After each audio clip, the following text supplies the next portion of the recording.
E aí, pessoal, tudo bem? Sejam bem-vindos aqui no canal. Eu sou o Guilherme. Eu sou a Aqui é a Thaís. Thaís, nós somos da Puraca. E hoje a gente está num jeito um pouquinho diferente, a gente vai ficar só no canto da tela aqui. A gente trouxe alguns slides para facilitar um conceito que a gente quer passar. Essa aqui é a série Conexão Animal. A gente gostaria que o maior número de pessoas possível, né, conseguissem entender o mundo a partir do ponto de vista dos animais. Então a gente está vendo que se a gente cuidar bem do ser humano, os animais eles vão ser bem cuidados também. Então o tema da aulinha, né? Não quero chamar de aula, mas a aulinha de hoje é como meu animal pensa. Então a gente vai falar sobre as sensações, como eles enxergam o mundo, o que pode estar passando dentro da cabeça deles no dia a dia, aí no relacionamento com vocês. Quando a gente consegue entender isso na prática, no dia a dia, é mais fácil a gente saber até o que fazer, como ajudar, como melhorar algum comportamento, alguma situação que a gente esteja passando. Então vamos lá, vamos começar. Uma mudança de comportamento humano que aconteceu aí no desenvolvimento, né, da nossa espécie, das civilizações modernas e tal, que a gente passou a julgar que os bichos às vezes eles são irracionais, que eles não sabem o que é melhor para eles, que os comportamentos deles são sem sentido ou sem função, né? E a gente passou a se enxergar muito como dono das coisas. Eu sou proprietário de um animal, eu sou proprietário de um pedacinho de terra, enfim. A gente começou a manejar a natureza do jeito que a gente achava que era mais proveitoso pra gente e acabou se desgrudando um pouco dessa questão natural, de que a gente também é uma espécie animal, de que a gente faz parte de todo esse sistema muito complexo que é a natureza, e de que a gente se colocar de volta, né, como parte disso, parte desse todo, tudo inteligente, tudo muito interligado, se a gente fizer o nosso papel, com certeza a vida de todos os outros seres que estão nessa cadeia toda vão melhorar. Então o que eles sentem? Esse foi um dos conceitos que quando a gente aprendeu assim mudou nosso ponto de vista a respeito dos animais, que é como é tudo igual. Então o sistema nervoso, o cérebro, a coluna, né, a coluna espinhal, medula, enfim, de todas as espécies que tem esse aparato, os ingredientes, as peças que compõem esse sistema, eles são muito parecidos. Então uma célula nervosa que é um neurônio, ele é um neurônio, seja num peixe, seja numa tartaruga, num gato, num cachorro, na gente, tá? Então, se a gente parar para pensar de que o aparato é igual, as partes são iguais, elas só estão arranjadas às vezes de um jeitinho diferente ou com algumas capacidades diferentes, muito do que a gente sente, os animais também sentem, né? Tem um outro contexto mais filosófico sobre a consciência, de que quando que um ser humano é inconsciente, ou quando ele tá fora de si, mas mesmo assim ele tá ali, tá vivo, mas ele tá super estressado, ele tá emocionado, ou quando ele tá em coma, daí a gente fala, aquele cara tá inconsciente, inconsciente é fora de um estado. Então todo animal que tá vivo, está ali convivendo com a gente, ele tem uma consciência, tem uma inteligência natural ali por trás, tem um software rodando dentro da cabeça dele. Então sabe aquela vozinha na nossa cabeça? É um software humano. E os animais têm o software, cada espécie tem um software que roda dentro da cabeça deles. Então tudo que a gente sente, basicamente, uns animais podem sentir também. Tirando algumas coisas bem humanas, assim, sei lá, como inveja, vingança. Essas são emoções que surgem muito já na maturidade do desenvolvimento dos seres humanos, já atrelado muito à nossa capacidade, que a gente vai falar no próximo slide. Mas as emoções mais básicas, como medo, ansiedade, nojo, enfim, né, aquele disgusting que é em inglês, tudo isso faz parte da maioria das espécies, e isso faz com que eles se adaptem ao meio que eles vivem e estejam aqui até hoje, né? A genética conseguiu passar para frente e os animais, as espécies estarem aqui do jeito que estão. Aqui a gente trouxe tentar explicar bem por cima um pouco o cérebro, só para entender como a gente não é tão diferente assim. Na verdade, a gente é muito mais parecido do que a gente imagina. Então, durante a evolução das espécies, tem 3 áreas do cérebro que foram evoluindo junto. Então a primeira, que é muito ligada aos répteis, né, que é chamado de cérebro reptiliano, ele é ligado às funções básicas da gente. Então batimento cardíaco, respiração, sente fome, sente sede, o que faz a gente sobreviver. A gente não precisa nem pensar a respeito disso, né? Tá lá funcionando, nossa respiração, nosso coração, a gente nem sabe. E aí, em seguida disso, veio o sistema ligado às emoções, que já é dos mamíferos. Então, o sistema límbico, que faz com que a gente responda emocionalmente ao medo, à ansiedade, ao estresse, já gera liberação de hormônios. Então, esse é a segunda área do cérebro. E, por último, veio a nossa, que é o neocórtex, né, o cérebro ligado a funções, a gente conseguir resolver problemas, usar ferramentas, ter linguagem verbal, que é a parte que a gente chama de mais desenvolvida, que em alguns animais ela não é tão bem desenvolvida, mas ela existe e ela é super importante para poder controlar as emoções. Então, de modo geral, o cérebro que a gente chama de emocional, de límbico, ele tem uma resposta maior, então é o que mais toma conta do nosso cérebro. Se a gente se assusta, a resposta de medo vem muito antes do que a gente pensar e entender o que aconteceu, se a gente precisava ter se assustado ou não. Isso que a gente tem uma capacidade de pensar e de entender muito grande. Então, imagina nos animais que essa resposta emocional é ainda mais intensa, ainda mais importante. É muito uma questão primitiva, né? Então as espécies precisaram desses mecanismos para garantir, né, de não se colocar em risco à toa, não entrar numa disputa que vai perder, e isso é, né, falei muito de medo, ou sei lá, vai comer um alimento que esteja estragado, que é o que eu falei de nojo. Então são mecanismos do cérebro que geram respostas involuntárias, e aí o pensar, né, essas habilidades mais refinadas, para a questão evolutiva, elas não foram tão iniciais assim, já é mais no final desse processo. Final não, né? Contínuo processo de evolução. E a gente traz aqui que tamanho não é documento, porque não basta o tamanho corporal, né? Quanto maior o bicho, maior a cabeça, mais inteligente ele é. Tipo, não é questão disso, é realmente questão dessa última estrutura aqui do macaquinho na foto, né? O que faz um macaco conseguir abrir uma garrafa, primeiro ele vai observar alguém abrir a garrafa, ele vai aprender a abrir a garrafa e tomar o líquido ali de dentro.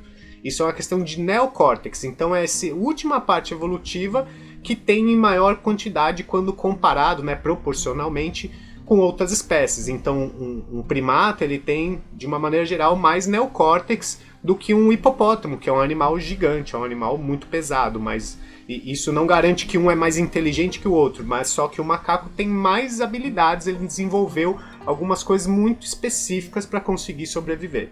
Isso é muito importante também a gente falar que inteligência também é um conceito muito relativo. Então, se colocar a gente no meio de uma floresta, a gente não vai saber sobreviver tão bem quanto quase todos os animais, praticamente. Então, eles têm inteligências muito mais importantes e diferentes da nossa, e que não é melhor ou pior. Então a gente tem uma inteligência desenvolvida para alguma coisa e eles têm a inteligência deles também, que é desenvolvida para outras coisas, mas não existe mais inteligente ou menos inteligente, são inteligências diferentes. Sem falar que, né, o que o ser humano tem usado a inteligência dele para desenvolver é visto como inteligência em alguns pontos, mas visto como uma burrice em outros, né? Como a gente degradar o ambiente da maneira, utilizar os recursos da maneira que a gente está utilizando, não é tão digno assim da espécie que sabe, né? Do Homo sapiens. Mas enfim, isso é papo por uma outra hora.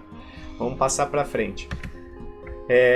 Então, baseado em tudo isso, né? O que a Tá falou ali de 3 partes que se desenvolveram na cronologia da evolução.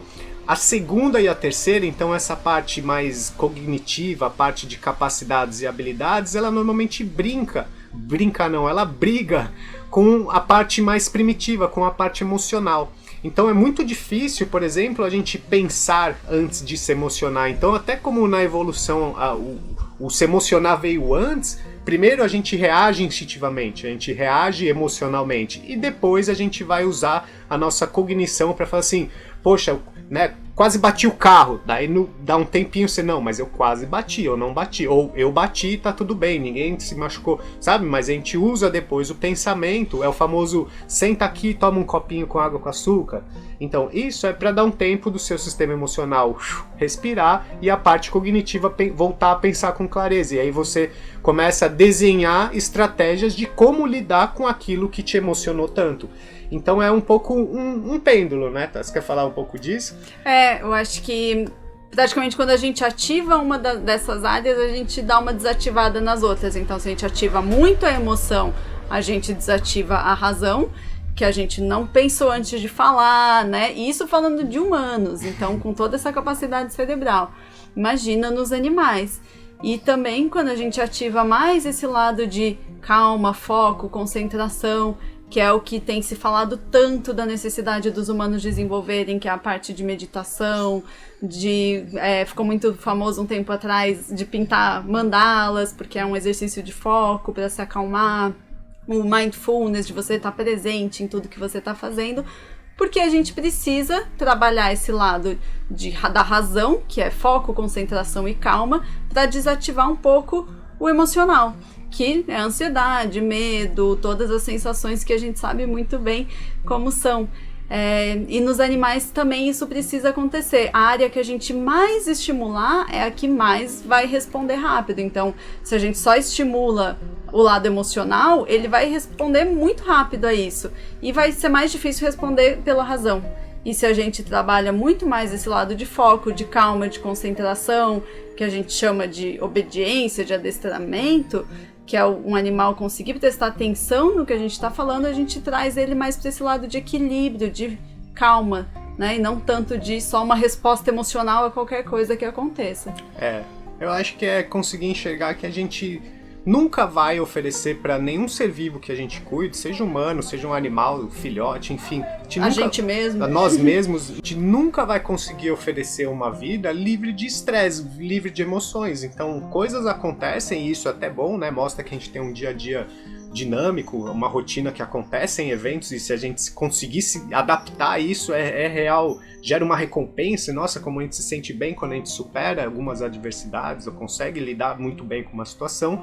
Então a gente precisa sempre treinar que volte de algum desses estados. Então, se você estiver muito concentrado e tem algo que deveria te emocionar e não emociona, que, por exemplo, coloca a integridade em risco, não é normal, você precisa se emocionar. Mas também, se você estiver muito emocionado e você precisa se acalmar para conseguir, por exemplo, desfrutar de alguma experiência, então chega uma visita na sua casa e o seu cachorro não consegue nem se acalmar para valorizar uma brincadeira, para valorizar um carinho, e ele fica o tempo todo ansioso, muito agitado, né? A gente precisa criar mecanismos, essa plasticidade para voltar desse estado muito ativo, desse estado muito emocionado. Então essa é a meta de todos esses treinamentos, páginas que sugerem treinos, enfim, não sei o que, mas é muito uma comunicação. É o cachorro entender quando houve uma comunicação de, poxa, tá tudo bem, fica calmo agora, fica ali na sua cama um pouquinho, né? Vem aqui quando eu te chamar. E isso vale para qualquer ser vivo que crie um vínculo e viva dentro de um espaço,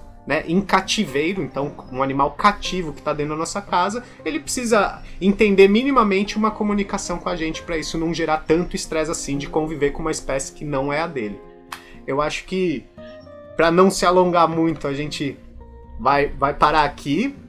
A gente gosta sempre de trazer alguma frase que inspira e compartilhar principalmente pessoas que nos inspiram. Então, quem não conhece a Temple Grandin, que é a autora dessa citação que a gente trouxe, ela é uma pesquisadora super famosa nos Estados Unidos. Ela revolucionou a cadeia de produção de animais, né? Os animais lá de confinamento, enfim, ela brigou, bateu de frente com frigoríficos, grandes empresas, e ela tem uma sensibilidade muito grande a respeito dos animais. Ela é uma das pessoas mais renomadas que eu conheço a respeito de bem-estar. Então ela diz que o mundo dos animais ele é baseado em estímulos, na verdade, de qualquer animal, né? Inclusive a gente. Visão, som, toque, sabor. Existe até um outro que a gente não fala, mas tem um outro sentido aí.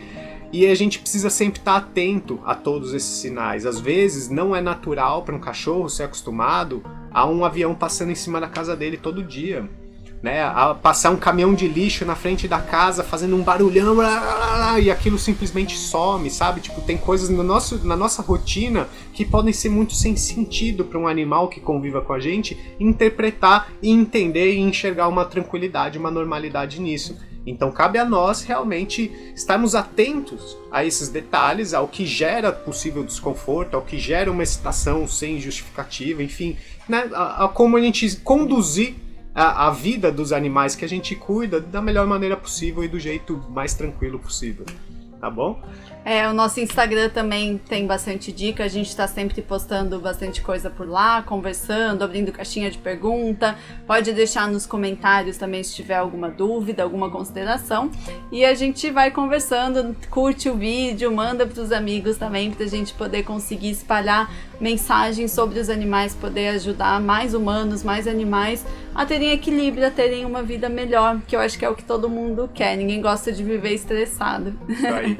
Então é isso, gente. Muito obrigado mais uma vez aí pela atenção, e quem acompanha a gente, poxa, sem palavras, gratidão imensa. Um grande abraço aí para todo mundo.